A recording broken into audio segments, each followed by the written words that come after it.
আইনশৃঙ্খলা বাহিনীর বিরুদ্ধে কোনো অভিযোগ এলে তা সরাসরি তদন্ত করতে চায় জাতীয় মানবাধিকার কমিশন। পাশাপাশি সমন জারির পরও কেউ হাজির না হলে তার বিরুদ্ধে গ্রেফতারি পরোয়ানা ইস্যু করার ক্ষমতাও চায় কমিশন।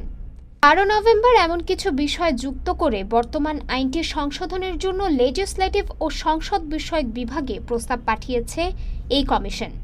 12 নভেম্বর মানবাধিকার কমিশনের সভা শেষে গণমাধ্যমে পাঠানো এক সংবাদ বিজ্ঞপ্তিতে এ তথ্য জানানো হয়।